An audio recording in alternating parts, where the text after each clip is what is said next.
Welcome to Seek Reality with Roberta Grimes.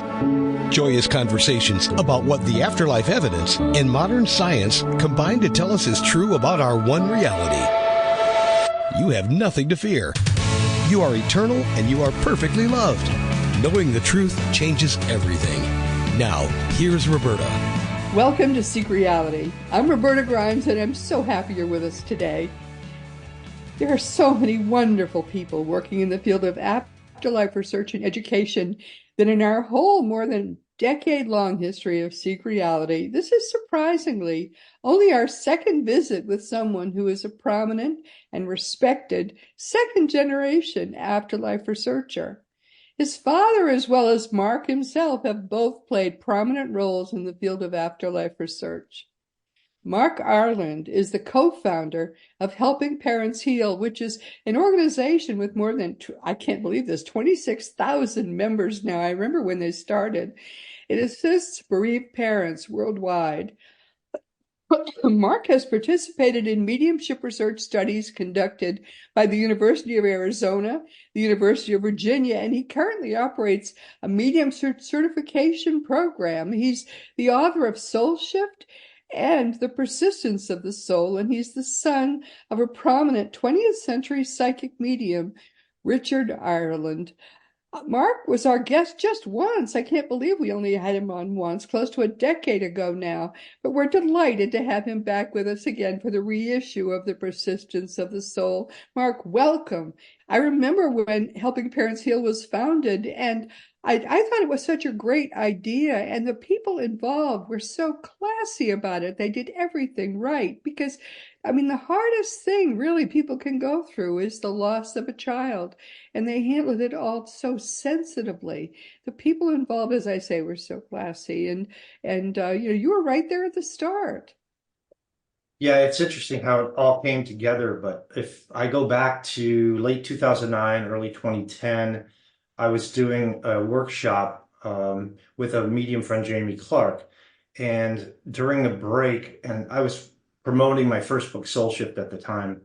During a break, a woman came up to me. Her name was Suzanne Wilson. You might know of her. She's a medium, and she said that she had just moved from Florida to Arizona, and she came to that event to meet like-minded people. And then when she learned about my son Brandon's unexpected passing while climbing the McDowell Mountains in Scottsdale, Arizona, she brought up the fact that she'd recently met another mother whose son had passed on a mountain as well, albeit the Himalayas, a little bit bigger range. Yes. Her name was Elizabeth Boyson. So I gave her a copy of my book and my contact info. I said, why don't you give this to the mom and maybe it'll help her. It was only a day or two later, I got a call from Elizabeth. She said, hey, I read your book in one sitting. I loved it. I want to meet you and your wife. And a short time later, she and I met with my wife, Susie.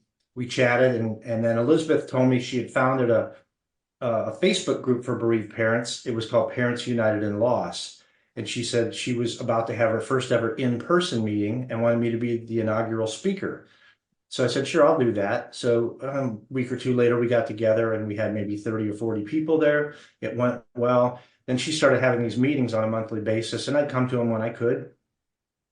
Then in 2011, I was leaving a corporate job, trying to figure out what I wanted to do next.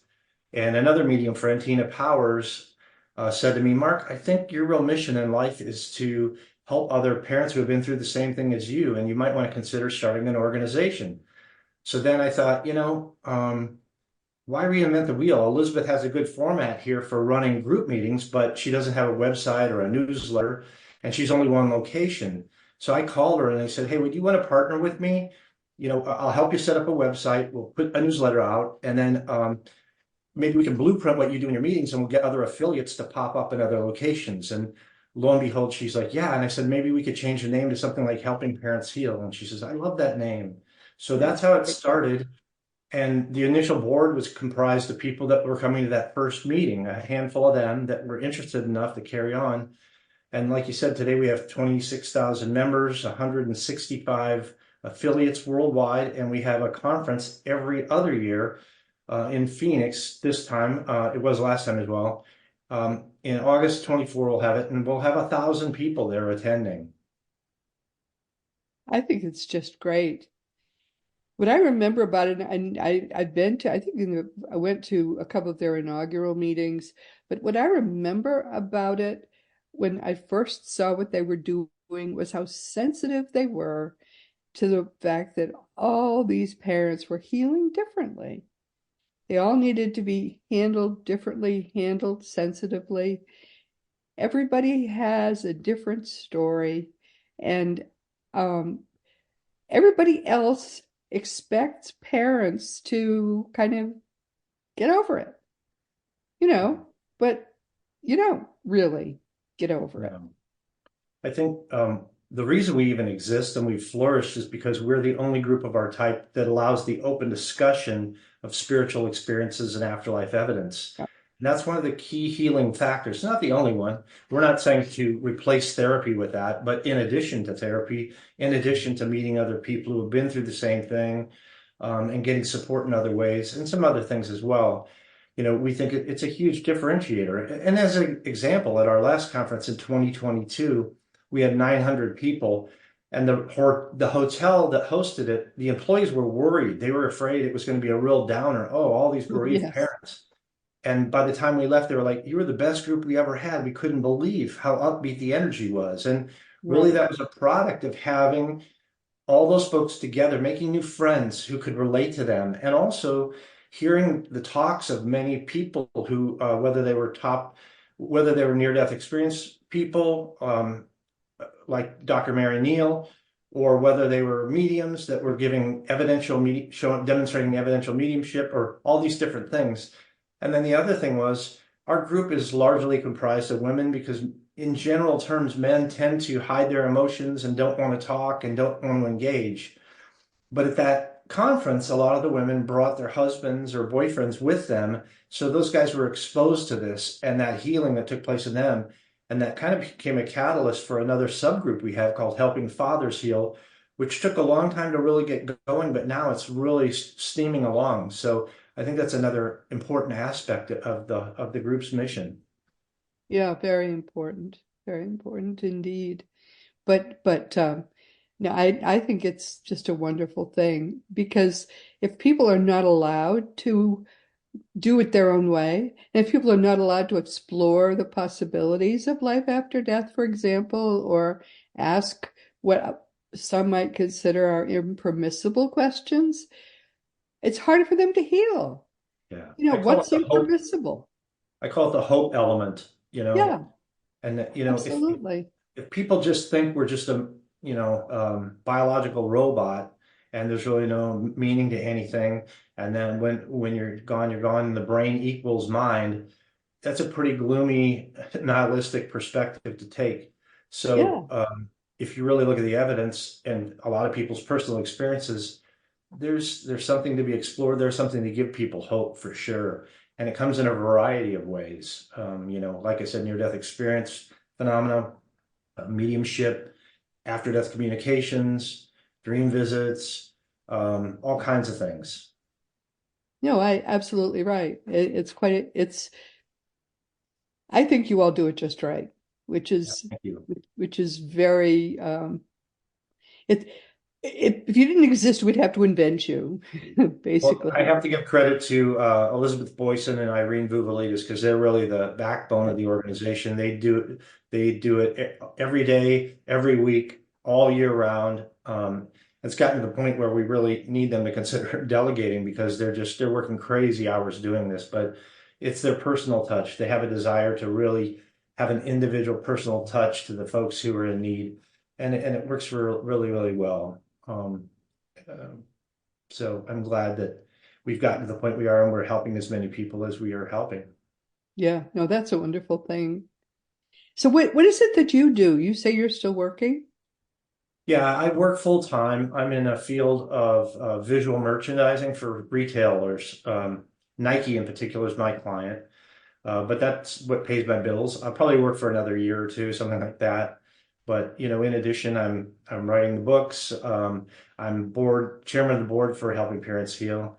And so that's more a directional type position for the overarching, direction where we're going.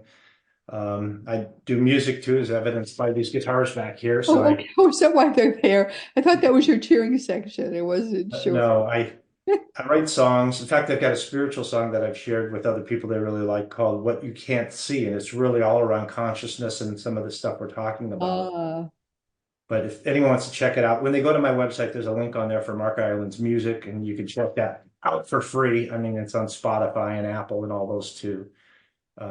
mention your website and we'll put it we're going to Sure. put it at the bottom of your of the materials. It's markirelandauthor.com. Mark with a K, Ireland like the country, author, markirelandauthor.com. And And on no, there, no you'll actually, punctuation. yeah, no punctuation. And you'll find, once you get there, you'll find a link to Helping Parents Heal. You'll find a link to my certified medium website for anyone who's looking for a vetted resource. You'll find a link to my dad's site and videos of him. Actually, there's one of him on the Steve Allen Show in 1971 that's pretty compelling, and a lot of other stuff too. Oh, Steve Allen. Wow. So it's wait, when was he active? What were his active years? My dad or Steve Allen? No, well, Steve Okay. Allen is quite vintage, but when was your Well, father working? so my dad, I would say his heyday was from the mid 50s through the mid 80s primarily. I'd say Okay. the high point was probably the 70s in general. He when when he was born cross-eyed, and at the age of 5, he went into the Columbus, Ohio Children's Hospital for corrective surgery on his eyes.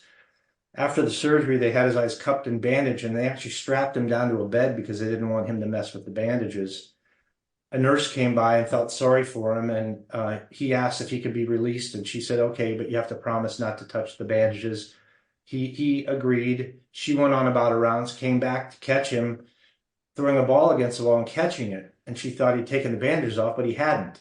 So she thought this was rather bizarre. So she pulled in these doctors, and they observed it, and then they did their own tests on him, like voice throwing one. They put him in a bed and then had one doctor at the foot of the bed and another at the doorway and asking who's in front of you now, and he got it right all the time. So that was kind of the first sign that my dad was different as a child. He did his first public demonstration at the age of 13 in a spiritualist church in a circle, and then he was ordained initially as NSAC minister, and then he was like a traveling minister throughout the spiritualist churches around the U.S. for a number of years. Then he had his own assignments after that, starting in, I think it was 1956 in Leroy, Illinois, and then 1960 in Norfolk, Virginia. I was born in Phoenix. They wanted to settle in Phoenix, but he initially couldn't find an opportunity there. But eventually he set up his own church in 1960 called the University of Life, which was a non-denominational, or he called it interdenominational church, because he believed in the golden strand of truth through all religions. But it was a place where, the miracle stories are kind of shown and demonstrated as opposed to just talked about as some relic of the past, in terms of, the phenomena, the mediumship phenomena, psychic phenomena, and healing and those kinds of things. But he also demonstrated in secular venues after that. I think he really wanted to branch out, not just be restricted, because he wanted to touch hearts and open minds in all kinds of places. And he knew there were many people who had never set foot in a church, no matter how progressive the church is. So some of these demonstrations were on TV shows or groups of different sorts, and even nightclubs. And so over the years, I've had a lot of phenomenal stories from people who went to see him and came back, and how he touched their lives in different ways. But yeah, that was kind of his heyday, and he ended up in the Hollywood circles because in 1952 he was introduced to Mae West by a Reverend Jack Kelly. Big And West, really? Jack Kelly was Mae West's personal psychic advisor, whatever you want to call that. And then he passed, and then my dad met her when he was working in LA one time, and she invited him to come over and visit, and they caught up, and then he started doing demonstrations at her house for her friends and things. And through that, he met like Amanda Blake, I think, David Jansen, Glenn Ford. Now, those are names from the past, but you and I know them. Maybe younger people listening wouldn't know those, but those are pretty big names of the day.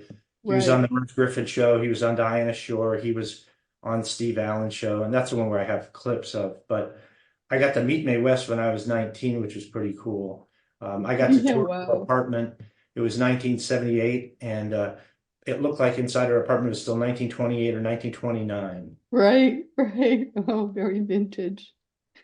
So, and his name was Richard Ireland, and he Yes. was just a natural Yeah. psychic medium. It was phenomenal. I think, the bigger names from that era were Eileen Garrett. She's got a great reputation. Arthur Ford was a big name. But, there's other people that had bigger names than him who really didn't have his level of ability. He was regionally well known, but not well known worldwide. And I don't really know the reason for that. But here I am preserving his legacy and sharing some of the stuff that he passed along. One interesting thing, I have to kind of go back to a couple weeks after my son, 3 weeks after my son passed. I was watching the local news in Phoenix, the NBC affiliate, and at the time they were showing some research being done at the University of Arizona testing mediums under blinded conditions. And the medium in this particular experiment was Alison Dubois before the show Medium came out. And she was giving a lot of very specific information to these people she couldn't see or talk to directly. She was being asked questions by a researcher, and then at the end they debriefed with the sitters, and the sitters, confirmed virtually everything she said. I was really impressed, and I thought, wow, I'd love to get a reading from her, and I'd love to be in that lab someday. And I didn't know this at the time, but that both were going to happen. And in fact, the very next day, I got a call from a man named Jerry Concert, who had been friends with my father. He lived in Dallas, Texas, so he didn't even know about that news clip. And he's like, hey, Mark, I know what you've been through, and I know someone who might be able to help you. Her name's Alison Dubois, and here's a phone number you can call for a reading. So I thought that was rather synchronistic, and probably my dad helping from the other side because he had been gone by that time. It was 8 months later, because she, even then, even though Medium hadn't come out on NBC, she was already had a big following because she was very good. And when I saw her, 2 weeks before I saw her, there was a gentleman that gave me a box, and inside the box were all these 8.5 by 11 type pages. It was a manuscript called Your Psychic Potential, A Guide to Psychic Development by Richard Ireland, dated 1973. I'm like, where did you get this? And he goes, well, your dad gave it to me for safekeeping before he passed, because you were out of state at the time. And I'm like, well, why are you giving this to me now? He passed 12 years ago. And he goes, I don't know. I just feel like I'm supposed to. 2 weeks later, I have the reading with Allison. And one of the first things she says to me is, hey, Mark, I know what she says. I have your father here, I believe. I believe it's your father, and he's showing me a book, but he's handing it to you for you to take forward. Does that mean anything to you? And I'm like, yeah, I think I get that. And I subsequently had that book published.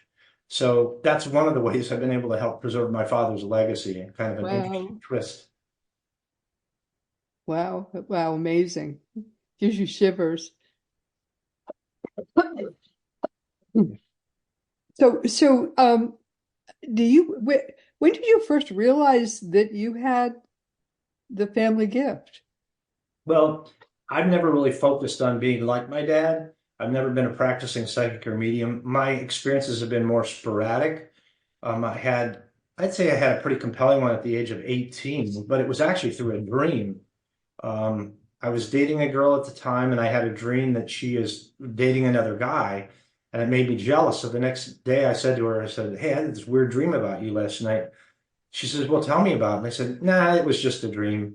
And she says, no, please tell me. I'm like, well, I thought you were dating this other guy. He looked like this tall, this hair color, this weight, and his name was Bob Dooley. And she says, I actually dated a guy named Bob Dooley when I lived in Kansas, and he looked exactly like that. Oh, So gee. that was pretty crazy. Then I had other sporadic things happen, but most recently, I'd say the one that was most compelling. For a 3-year stint, I was invited to do a talk at the Golden Gate Spiritualist Church in San Francisco.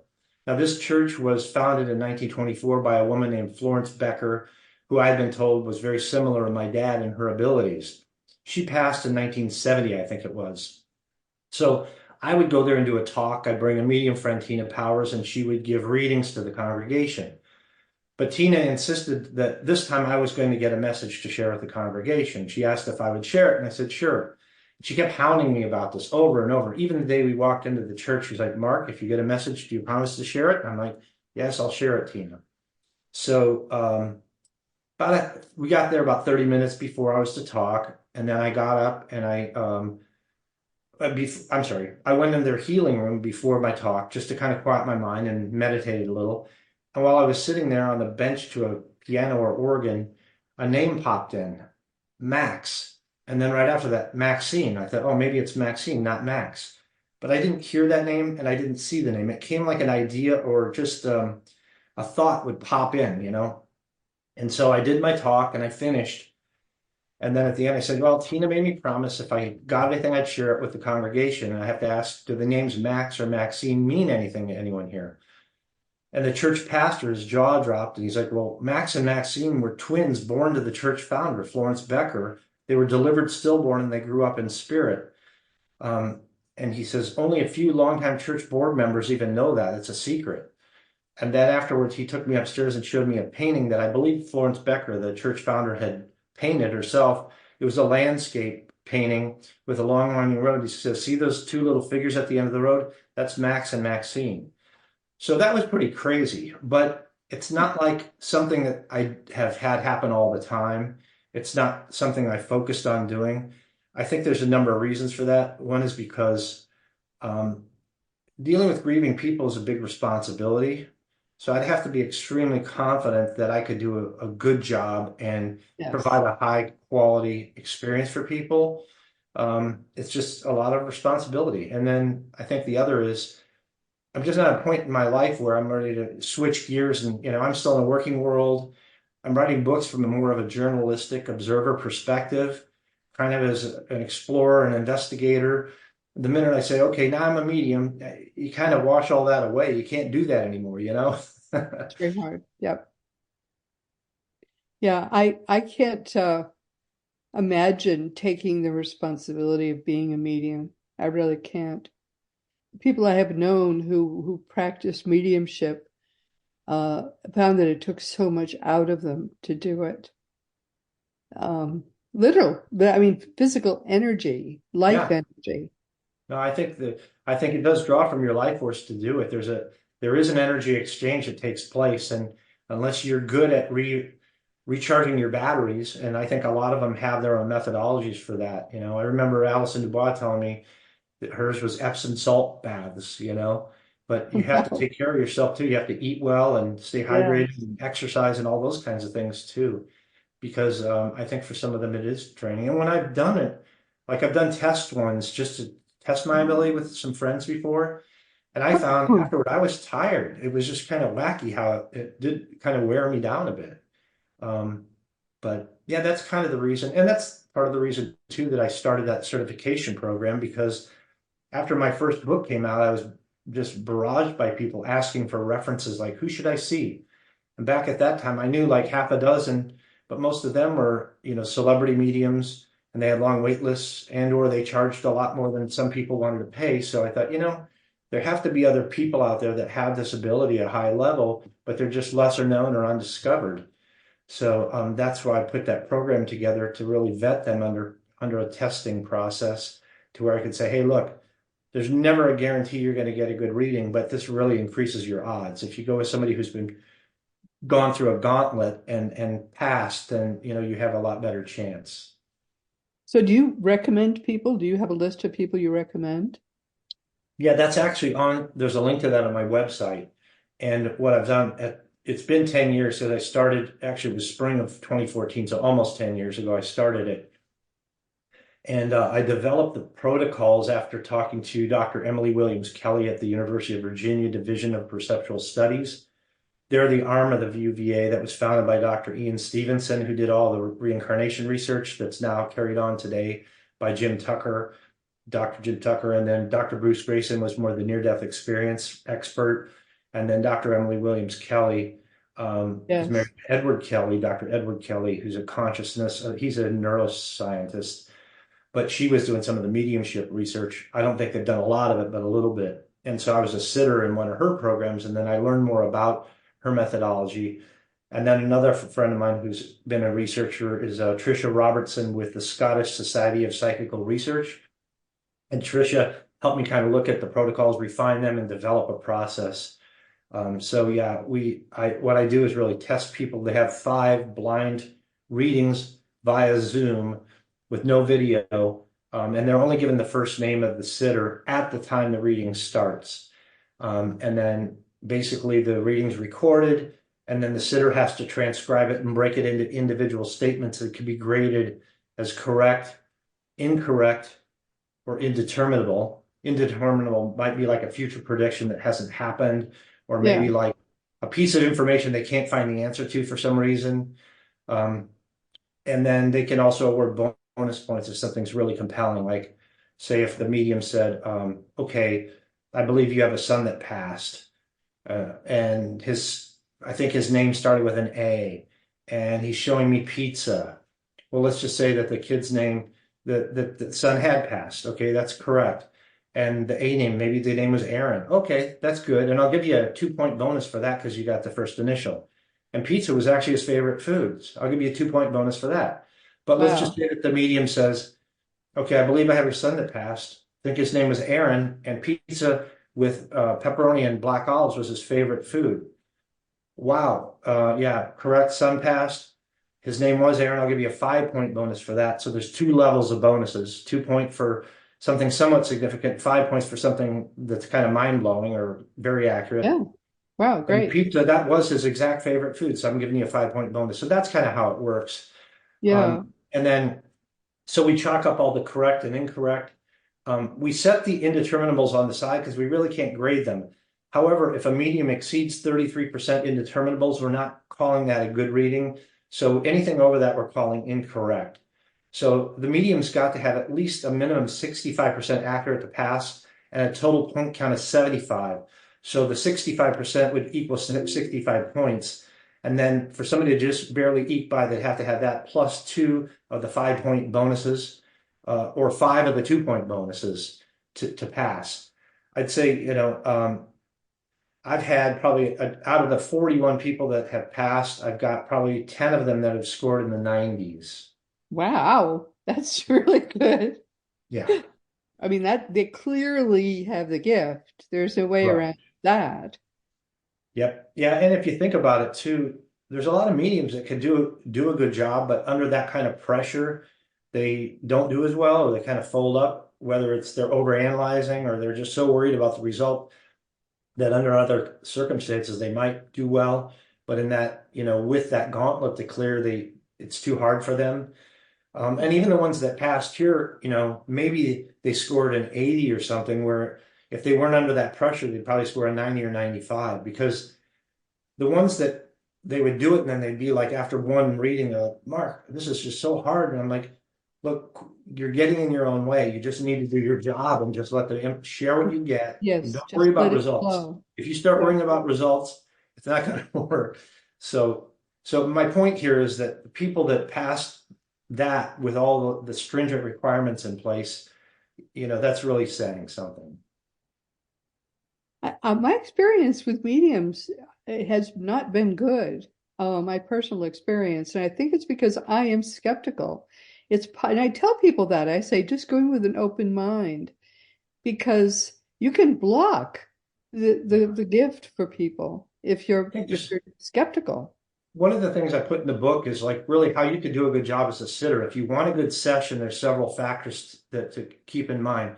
The first one is you have to find a good medium. You have to go to somebody that's good. Yes. And I can give you a couple after we're off the air too, to share if you want to try somebody, because I know That'd be some of great. I'll the, put them on my website because yeah. frankly, I am terrible with mediums. Well, 2 of these are phenomenal, and they're overbooked anyhow. But if you wanted to Yes. go to somebody who's the closest thing to a sure bet, I'll share them with you offline.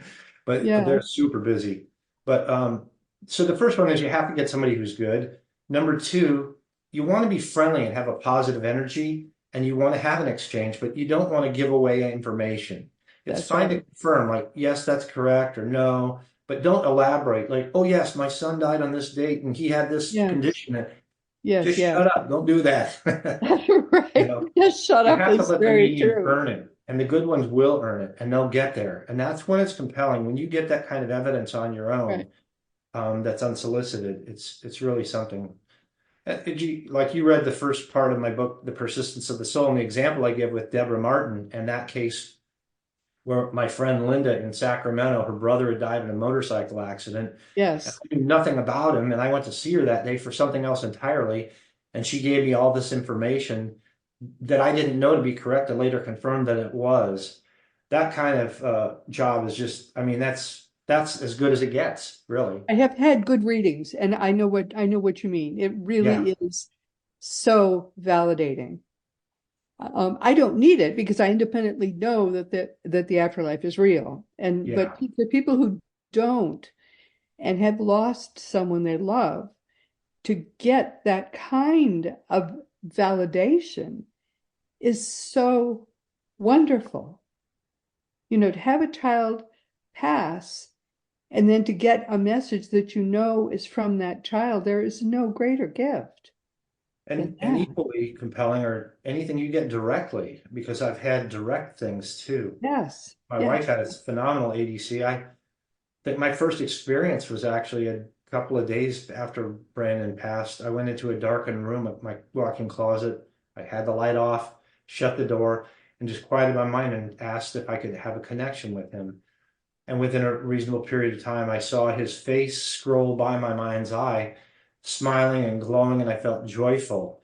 And that Oh really lifted my my. heart. But then there was another symbol that followed right after that that I didn't know what it meant. It was a cross with an oval loop at the top. I'd seen people have those or wear them, but I didn't know what they meant. So then, me being more analytical, I had to go Google it. And I looked it up. It was the Ankh, which is the oldest cross of human history, dating back maybe 5,000 years to the ancient Egyptians, with a Egyptians, yeah. lower portion symbolizing physical life and the oval loop representing eternal life. So I felt I got a coded message that my son is joyful and he's in eternal life. And I Yes. already known what that symbol meant. I could have said, well, my subconscious mind was just trying to make me feel better, but I didn't know what it meant. So I had to go research it. So that was more compelling to me to get that kind of a message. Oh my, of course. How beautiful. And there are all kinds of symbols they can give you, rainbows and birds and beautiful, all kinds of spontaneous symbols that very frequently people who have passed can give. One of And our friends was seeing a woman who was both a therapist and a medium named Melinda Vale in Phoenix. She's very good. But he was there, actually there for a therapy session for some other reason entirely. And in the middle, she broke in. She goes, I'm sorry to stop what we're talking about, but Brandon just came in and he told me, asked me for you to share a message with his mom, which is hummingbirds and butterflies. Now that yeah, sounds kind of cliche, right. but so later Joe, our friend, calls Susie and says, I don't know what this is about, but Melinda Vale said to share with you hummingbirds and butterflies. Well, she noted that just on her recent walks, there were just tons of butterflies everywhere on her walk. She'd really Yes. noticed and made a comment about it, and hummingbirds had been around. And she'd recently been watering a plant, and a hummingbird came up and drank water right out of the hose. But the coup de grace was as they were on the phone discussing this, a hummingbird came to the glass door and was banging on it. Oh, wow. I love it. I love it. There you can't, and nothing's better than that. I love that. And people say, how does that happen? Well, our dead loved one can influence the mind of the hummingbird. They ask permission, and the hummingbird gets pleasure from granting the permission, and therefore it does grant the permission. Yeah, and signs and synchronicities.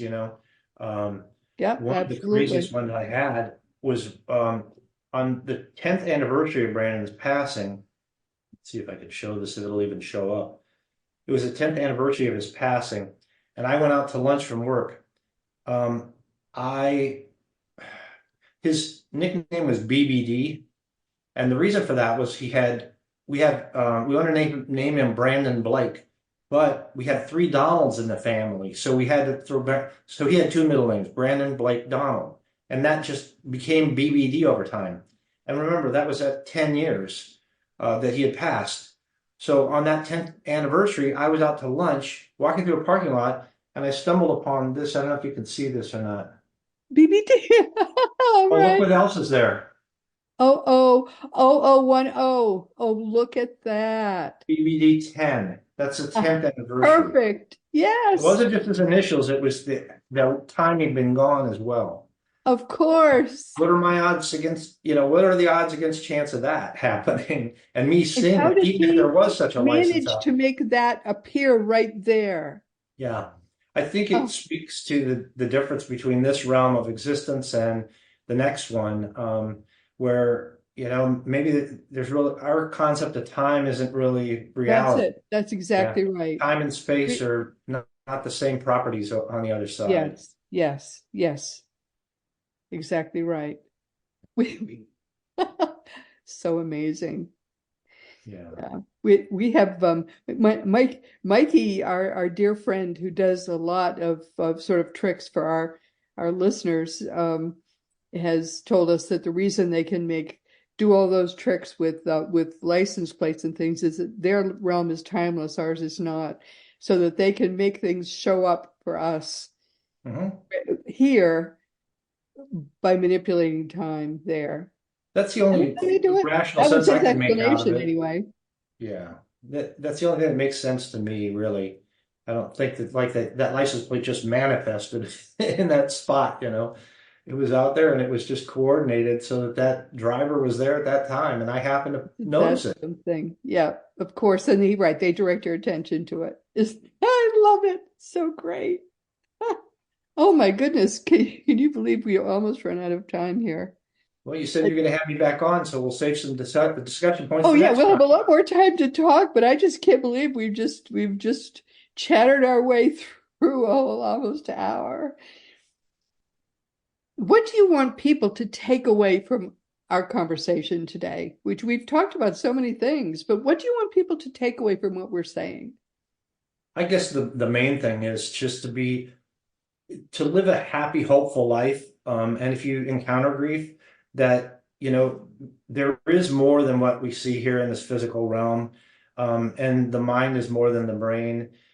We do carry on after we pass. So if you're grieving the loss of someone, don't give up hope. Know that they still exist. And your relationship doesn't necessarily have to end. It's just going to be different, whether that's your child, your spouse, or somebody else. And I think we're here for a purpose. For me, I think it's for the refinement of our soul and the development of our soul over time, because there's experiences here that maybe you aren't confronted with on the other side, because we have pain and suffering and challenges here. And it challenges our character too, to do the right thing and to treat people well and not just be selfish and do what we want. Um, and maybe if those challenges don't exist on the other side, like maybe there's no hunger and there's no physical pain and things like that, it stretches us and molds us. So, hang in there, get through this life, work through it, and look for the moments of joy in it. And for those who are suffering, from somebody's passing, you can experience joy going forward. It just takes time, it takes healing to get there, and it takes hopefulness too. It takes hopefulness, and you absolutely 100%, without any doubt whatsoever, will see, will love, will hug that person again. There is no doubt whatsoever at all. That child is going to grow up there to a young adult, but they watch over us, they love us, they take care of us and look after us, and then they call us mom, they call us dad, and they just love us so much, and they wait for us, and there they are, and it's like no time has passed at all before they see us again. And knowing that, it's all the time that has passed is like a half a minute. And when we know that, where's the sadness? It really is a kind of joy to know that they're going to It's be waiting for us. And it's we like we're just actors on a stage here. it's just all joy. It's all a kind of joy. And we will have grown and they will have grown and everybody has got a lot of stories to tell because they'll have traveled all over the universe and beyond. It's just going to be so much fun. I look forward to some wonderful reunions. All beautiful. You are such a great guest. Well, I, thank I, you. I told Mark he was going to have to do most of the talking. He said, "Oh, don't worry about that." And he did. Thank I've you got so plenty of much. stories. No problem. And next time you're on, you're going to have to play one of those guitars. It's sort of like the rifle over over the Oh, fireplace, right? You can't have a rifle over the fireplace unless you're going to shoot it I don't want during some part of the better a program. guitar than a rifle. Yeah, the guitar is a much better idea, If you want to I'd hear say. some of the music I did in the studio, just go to my website again and look on the right side on one of the pages. It'll say Mark's Music or Mark Ireland's Music. You can check it out. I think it's track 4 is the one called "What You Can't See." You'll love the lyrics. I shared it with Dr. Evan Alexander, and he says, "I love the song. I love those lyrics." So it turned out it exactly reflected his view about consciousness, after his near-death experience. Yeah, well, there's near-death experiences, and then there's the experiences a little harder to have happen to us when people that we love kind of make it all the way. Yeah. And but still, we grow, they grow, and we have those wonderful reunions we're going to look forward to. Yeah. And it really doesn't take long, and then we're all together again. Beautiful, beautiful reunions. My dear, you are such a wonderful guest. Consider yourself hugged, and I'm looking forward to having you back again soon. We'll talk Hey, about your book. Roberta, you enjoy the rest of your week. You too, dear. Well, this has been fun. So, all right. Well, once again, we've come to the end of our time. I can't believe how quickly all of these programs pass. I just enjoy doing them so much because I love the people I get to meet, just because I get to share these episodes with you. And I've been so happy that you've been with us today. Please, though, never forget that you are a powerful, eternal being. You never began, you never will end. And when you get all the implications of that fact, that you are a powerful, eternal being, my goodness, it changes everything. Your life goes from being a tragedy, life sucks, then you die, into being a comedy because you and everybody you know and everybody you love lives forever. And next week we have another wonderful guest coming. Peter Wright will be with us for the 19th time. Peter is a wonderful friend of ours, and especially of some of our guests, because they have shared with Peter their problems, including some that were scary that they told me about too. And Peter is a past life regression therapist who's been with us almost since our beginning. He's based in Santa Barbara, California. I visited him out there myself, and I tried to use his services, but as you know, my Thomas is, well, you are. He's very bossy, and he wouldn't let me be regressed to any of the past lives I've shared with him in 17 different people at various times, and shared lives with Thomas. But Thomas said I could get to meet all those people after I've passed. I've been male in all of them, unfortunately. I guess I would love to have been female in some of them. But Peter Wright is a very good past life regression therapist. If people have issues that were caused in a past or a future life, he can usually help you cure those problems in 1 2-hour session. Quite remarkable. And he's also a delightful guy, as you'll see if you can join us next week. We have a lot of fun whenever he's here, so please do join us. This week we've been talking with Mark Ireland. He's been with us for the second time, but not for the last. He'll be with us again in a few weeks to talk about his wonderful book, which is The Persistence of the Soul. I've just started to read it, but he has many of the same views I do about a lot of things, including consciousness. You're going to enjoy the next time he's here, I think.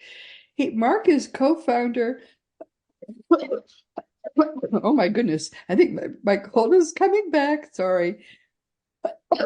He's co-founder of the wonderful Helping Parents Heal, which helps so many parents who've lost a child temporarily. And there are now 26,000 members. I remember when they were just getting started.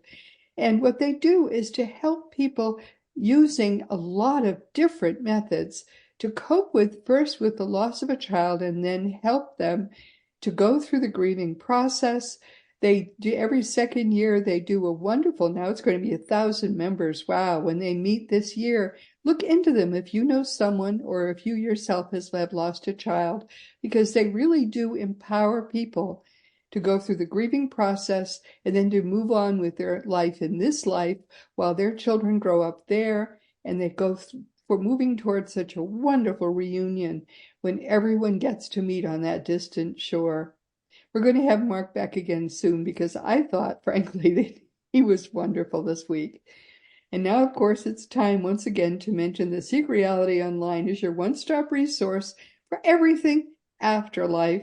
Just go to seekreality.com and start to learn for yourself that your own reality truly is eternal.